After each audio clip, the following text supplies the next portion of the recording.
కొందరు ఏజెంట్ల మాయమాటలు నమ్మి కొంతమంది మహిళలు ఇతర విదేశాలకు వెళ్ళి అక్కడ అనేక ఇబ్బందులు ఎదుర్కొంటున్నారు.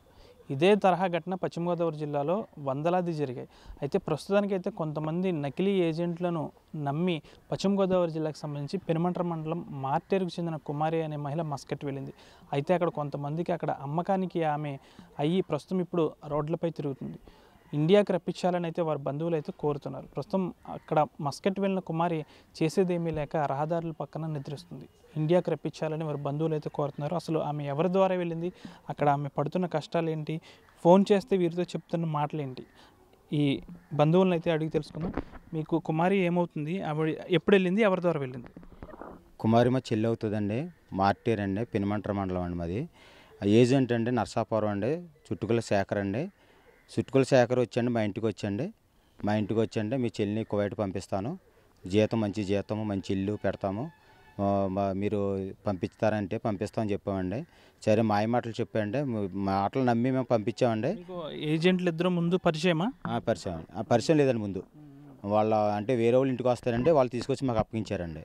అప్పగిస్తే వాళ్ళు వచ్చండి, మీ చెల్లిని పంపిస్తామని కువైట్ పంపిస్తాము, మీరు మంచి జీతం మంచి ఇల్లు చూసి పెడతాను, ఇల్లు చూసి దాన్ని మేము మళ్ళీ నచ్చకపోతే కనుక ఇల్లు మారుతామని అన్నారండి. మళ్ళీ ఇల్లు మార్చలేదండి.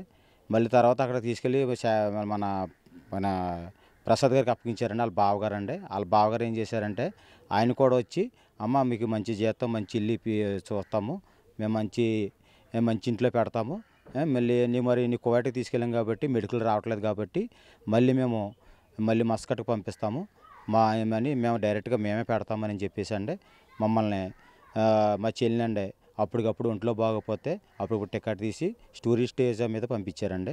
టూరిస్ట్ వీసా పంపించి మళ్ళీనండి అక్కడ రూమ్లో అండి 2 రోజులు 4 రోజులు రెస్ట్ పెడతాము, అక్కడ పనులు పెడుతున్నారండి. వెంటనే పనులు పెట్టేశారండి.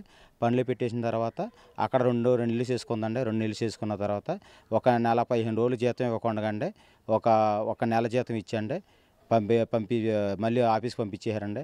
మళ్ళీ మేడం గారు మళ్ళీ తీసుకొచ్చేయండి, ఎవరో లక్ష్మి గారు అండి, మళ్ళీ భాస్కర్ గారికి అప్పగించారండి. భాస్కర్ గారు ఏం చేశారంటే మళ్ళీనండి వాళ్ళ మిస్సెస్ గారికి అప్పగించారండి. మిస్సెస్ గారు ఏమో లైలా మేడం గారికి అప్పగించారండి. అలాగా 7 చేతుల మీదుగా మారండి. అక్కడ మహిళ అండి, బెహ్రాన్ మహిళ అండి. అక్కడ ఆవిడకి అప్పగించారండి. ఈ పాస్పోర్ట్ ఆవిడ చేతిలో చిక్కిపోయిందండి. ఆ పాస్పోర్ట్ ఇవ్వకుండా చాలా ఇబ్బంది పెట్టేశారండి. 1300 రియాలకి అమ్మేసండి ఆ అమ్మాయిని. మీ సిస్టర్ని మా చెల్లిని అమ్మేశారండి, 1300కి అమ్మేశారండి. అమ్మేసండి ఆ ఇంట్లో పెడతానండి. ఈ లోపల అండి టూరిస్ట్ వీసా పంపుతుంలో అండి, నీకు వీసా చచ్చిపోయింది, నీకు అక్క అమ్మ లేదు, నీకు బతాకా లేదు, మమ్మల్ని చూస్తే మమ్మల్ని ఇంట్లో పెట్టి చేయించుకుంటే మేడం గారు మాకు పోలీసులు రిస్క్, నువ్వు వెళ్ళిపో అని చెప్పేసి బాబాయ్ కూడా అండి 2 సార్లు రోడ్డు మీద తీసుకొచ్చాడు కారులో అండి. తీసుకొచ్చి నేను డబ్బెట్టి కొన్నాను, నేను మళ్ళీ నడు రోడ్డు మీద వదిలేస్తాను నేను నడని చెప్పి మళ్ళీ పని చేయించుకున్నాడండి ఇంట్లో అండి. చేయించుకుంటే మేడం ఇలా టార్చర్ పెట్టేస్తుంది, కొట్టేస్తుంది, ఇలా చేసేస్తున్నానని ఏజెంట్లు కూడా పెట్టినా సరే ఏజెంట్లు అసలు మెసేజ్లు వినలేదండి, మెసేజ్లు కూడా చూడలేదండి.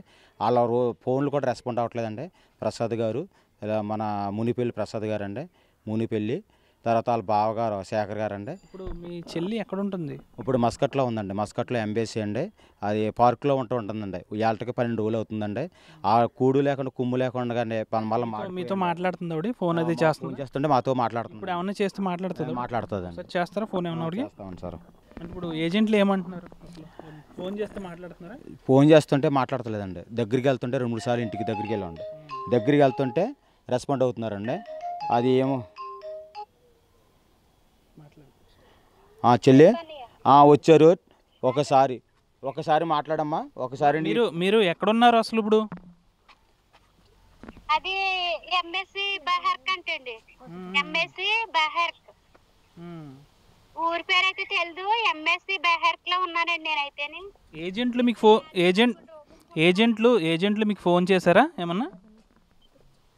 చేశారండి, తెలిసిన వాళ్ళు ఉన్నారు, వస్తారో తీసుకెళ్తారో అంటున్నారు, కానీ ఎవరో తీసుకెళ్తారు. 11 రోజుల నుంచి ఉంటున్నానండి ఇక్కడ నేను. మీరు అక్కడ ఎటువంటి ఇబ్బందులు పడ్డారు, అసలు మీకు అక్కడ వచ్చిన ప్రాబ్లం ఏంటి? ఇబ్బందులు అంటే అసలు అన్నమే లేదండి, మాకు నిద్ర లేదండి. ఇదిగో నాతో పాటు పెద్దోళ్ళు 2 ఉన్నారండి, వాళ్ళతోటే నేను ఇక్కడ పడుకుని ఇలా ఉంటున్నానండి. భోజనం లేదు. భోజనం లేదండి, ఒక బాత్రూమ్ లేదు, సేఫ్టీ లేదండి అసలు ఏమీని. ఇదిగో పంపిస్తున్నాను మనిషిని, అదిగో పంపిస్తున్నాను అంటున్నారండి. చాలా నిర్లక్ష్యం చేస్తున్నారు ఏజెంట్లు. భోజనం లేదండి అసలు. ఎవరైనా తిన్నా రొట్టె ముక్కలు ఇస్తేనే తింటున్నా, లేకపోతే లేదండి. ఇవ్వండి కీసులు, చూడండి కీసులు తెచ్చుకున్న రొట్టె ముక్కలండి ఇవ్వండి. ఇలాంటి రొట్టె ముక్కలు ఎవరైనా ఇస్తేనే తింటున్నామండి. ఇవ్వండి, ఎవరైనా కీసులతో పెడితేనే మేము తింటున్నామండి. ఇక్కడ మాకు భోజనం లేదండి. మిమ్మల్ని అక్కడ ఎంబసీ వాళ్ళు ఏమంటున్నారంటే మిమ్మల్ని అక్కడ కొట్టేవారా? అక్కడ మీ పనిచేసే చోట మిమ్మల్ని కొట్టేవారా ఎవరన్నా? పనిచేసే చోట అదే కొట్టిందండి ఆవిడ. కొట్టి పీ కట్టేసుకుందండి. నాకు 8 నెలల జీతం ఇవ్వలేదండి. 8 నెలల జీతం ఇవ్వకపోతే మేడము నాకు జీతం ఇవ్వలేదు, ఏంటి మేడం అని అడిగితే నన్ను కొట్టండి, పీ కట్టేసుకుని నిన్ను కొట్టేసి నేను సముద్రంలో ఆడేస్తాను అలాగేలా తిట్టిందండి. ఏజెంట్లకి అందరికి ఫోన్లు చేశాను, ఎవరోనండి రెస్పాన్స్ అవ్వలేదు. ఏమైనా అంటుంటా మేడం ఏమన్నా నీకు బత్తాకా లేదు, అక్కమ్మ లేదు, నీకు బత్తాకా లేదు, అక్కమ్మ లేదు, మేము భోజనం పెడుతున్నాం, నీకు నేడిచ్చాము, మా దేవుని తెలుసుకో అని అంటుందండి ఆవిడ. మాట్లాడితే నాకు వైపో కలపలేదు. సబ్బులు లేవో, షాంపూలు లేవండి, అసలు ఏమీ లేవండి. నన్ను మొత్తం 3 చేతుల మీద మార్చారు కానీ 3 ఎవరు కూడా రెస్పాన్స్ అవ్వలేదండి. మీకు ఏమన్నా ఇండియా నుంచి అధికారులు కానీ ఎవరైనా ఫోన్ చేశారా? మీకు ఏమన్నా ఎక్కడి నుంచి ఈ 2 రోజులు ఏమన్నా ఫోన్లు వచ్చినాయా మీకు? ఏమీ రాలేదండి, అసలు ఏమీ రాలేదు, నాకేమీ రాలేదండి. మీరు ఏం కోరుకుంటున్నారు? ఇండియా వచ్చేయాలనుకుంటున్నారా? అక్కడ పని చేయాలని అనుకుంటున్నారా? ఇండియా వచ్చేయాలనుకుంటున్నారా? వచ్చేస్తానండి. నేను చాలా ఇబ్బందులు పడుతున్నాను ఇక్కడ. మరైనా సరైన సౌకర్యం గట్రా ఏమీ లేదు. నన్ను ఎవరో పట్టించుకోలేదు. నేను సెప్టెంబర్ 12వ తారీఖున వచ్చానండి. నేను ఎవరో పట్టించుకోలేదండి. డబ్బులకి అమ్మేసుకున్నారు తప్ప మా అతనికి ఎవరు కూడా రెస్పాన్స్ అవ్వలేదండి. లక్ష్మి గారిని అడిగితేనేమో లక్ష్మి గారు అన్నదండి నాకు సంబంధం లేదు, భాస్కరరావుకి అప్పగించాను అన్నాడు. భాస్కరరావుని అడిగితే నాకు సంబంధం లేదు, లయ మేడంకి ఇచ్చాను అన్నాడు. లయ మేడం అడిగితే అమ్మ మేడం నేను పనిచేసే మేడం ఏమంది, మీ ఇండియా వాళ్ళు నాకు ఎవరు తెలియదు, నేను మనోడికి ఇచ్చేసారు 1300కే, నేను తీసి తెచ్చుకున్నాము, నీ తీరబోసి నీ అక్కమ్మ కొట్టుకుందామని అనుకుంటే బ్లాకిస్ట్ అని వచ్చింది, నువ్వు ఇండియాకి వెళ్ళలేవు, ఇటు తిరిగి ఉమాన్లో పనిచేయాలి, నేను పోలీసులు పెట్టేసుకుంటారు ఎయిర్పోర్ట్ లో అన్నాను. నేనన్న మేడం ఇంతకాలం చేశాను కదా, నాకు టికెట్ ఏం తీసిన పాస్పోర్ట్ ఇవ్వండి, నీకు పోలీసులు పంపించరు, నువ్వు ఇక్కడే ఉండాలి, సచిన బతుకుని ఇక్కడే ఉండాలి, నువ్వు ఎలా ఉంటావు.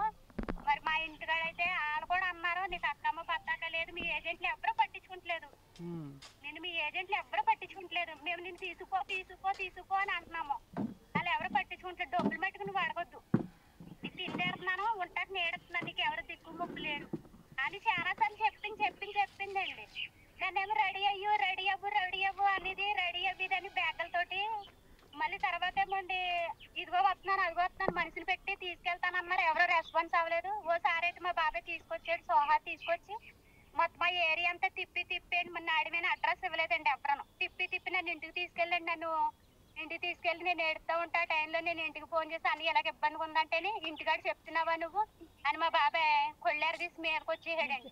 మరి నన్ను ఏం చేయమంటారు బాబా, నన్ను పోలీసులు ఎవరు పట్టించుకుంటలేదు, నన్ను తీసుకొచ్చిన ఏజెంట్లు ఎవరు పట్టించుకుంటలేదు, మరి నన్ను ఏం చేయమంటారంటే నాకు తెలీదు, నువ్వు డబ్బులు అడిగావంటే ఊరుకోము, నేను కావాలంటే కొట్టేసి నేను తుక్కులో పడేస్తాము అన్నట్టుగా అన్నారు. నాకు భయం వేసి నేను వచ్చేసానండి. ఈ ఎంబసీలో ఫోరాలు పెట్టాను. ఆవిడ నేను అన్నాను మరి ఎక్కడ పొమ్మంటారు మమ్మల్ని అంటే, పోండి ఇక్కడ ఉంటాకు వచ్చారు కాపురానికి అన్నారు. ఇంకో నాతో పాటు 2 ఆడోళ్ళు ఉన్నారు, పెద్ద వయసు వాళ్ళు ఏంటి పాపం వాళ్ళు అలా పార్కులోనే ఉంటున్నారు. కొందరు అయితే బయటకు పోయారు టీ తాగడానికి. నా చేతిలో డబ్బులు లేవనండి, ఇలా చెట్టు కిందే పడుకున్నాను, నాకు జ్వరం వచ్చేస్తుందండి. నాకు అందులోకి జ్వరం తగిలేసింది, టైఫాయిడ్ జ్వరం కూడా తగిలేసిందండి, అసలు ఒంట్లో బాగుంటలేదు నాకు కూడానండి. మళ్ళీ చేస్తామమ్మా, మళ్ళీ చేస్తాము. ఓకే అమ్మా, మళ్ళీ చేస్తాము. ఇప్పుడు మీ ప్రధాన డిమాండ్ ఏంటి అసలు? మీరు పోలీస్ కంప్లైంట్ ఏమైనా ఇచ్చారా ఏజెంట్ల మీద? పోలీస్ కంప్లైంట్ కలెక్టర్ గారికి ఇచ్చామండి. కలెక్టరేట్కి అండి భీమవరం వెళ్ళండి, మన సోమవారం ఇచ్చామండి. ఇస్తేనండి మేడం గారికి ఇచ్చాము. మేడం గారు ఇస్తానండి లోపల అన్ని ఫారాలు మనం డీటెయిల్స్ అంతా అడిగారండి. డీటెయిల్స్ అంతా చెప్పామండి. ఏజెంట్ల పేర్లు నెంబర్లు గట్టా చెప్పారండి, చెప్పమన్నారని చెప్పామండి. అన్ని రాసి ఇచ్చామండి. సరే ఫ్యాక్స్ పంపుతాము, మళ్ళీ కవర్ పంపిస్తాము, మళ్ళీ ఫోన్ చేస్తాం అన్నారండి. మళ్ళీ ఇప్పుడు వరకు మాకు ఫోన్ చేయలేదండి, మళ్ళీ ఏమి రెస్పాండ్ మాకు ఏం రాలేదండి. ఇళ్ల వద్ద ఆర్థిక సమస్యల కారణంగా కొంతమంది మహిళలు కనీసం ఇతర దేశాలకు వెళ్ళి ఇంటి వద్ద ఆర్థిక సమస్యలను తీర్చే విధంగా వెళ్దామంటున్న ఇటువంటి కుమార్ లాంటి మహిళల కథలు అనేకమైతే ఉన్నాయి. ప్రస్తుతం ఆమె కుమారి ఎవరైతే ఉన్నారో తను మస్కెట్లో పడుతున్న కష్టం ఇప్పుడు మనం వీడియో కాల్ ద్వారా కూడా చూసాం. అలాంటి కుమారికి సంబంధించిన అలాంటి సమస్యలు చాలామంది మహిళలు అక్కడ పడుతున్నారు. చేసేదేమీ లేక అక్కడ సేట్ల వద్ద ఆ విధంగానే నలిగిపోతున్నారు. అయితే కుమారి పడుతున్న అష్ట కష్టాలు నడి రోడ్డు మీద పార్క్లో కుమారితో పాటు మరొక ఇద్దరు కూడా అక్కడ చేసేదేమీ లేక నడి రోడ్డుపైనే ఆ విధంగా వాళ్ళు ఉన్నారు. అధికారులు ప్రభుత్వం స్పందించి తమను ఇండియాకి తీసుకొచ్చేసే విధంగా కృషి చేయాలంటున్నారు. అయితే వీరి బంధువులు కూడా ఒకటే చెప్తున్నారు, తమ చెల్లెల్ని ఇక్కడికి స్వదేశానికి పంపించే విధంగా అధికారులు చర్యలు తీసుకోవాలి. తమకు సంబంధించిన చెల్లి అక్కడ ఉంది కాబట్టి అనేక ఇబ్బందులు పడుతుంది. అధికార యంత్రాంగం ఒక్కసారి స్పందించి అక్కడ ఎంబసీతో మాట్లాడి తమ సిస్టర్ను ఈ దేశానికి రప్పించే విధంగా చర్యలు చేపట్టాలని అయితే కుటుంబ సభ్యులు అయితే కోరుతున్నారు. వీడియో జర్నలిస్ట్ శేఖర్తో మనోజ్ RTV పశ్చిమ గోదావరి జిల్లా మార్టేర్ నుంచి. మరిన్ని వీడియోస్ కోసం ఛానల్ ని సబ్స్క్రైబ్ చేయండి. లేటెస్ట్ అప్డేట్స్ కోసం వాట్సాప్ ఛానల్ ని ఫాలో అవ్వండి. అండ్ లింక్ డిస్క్రిప్షన్ లో ఉంది.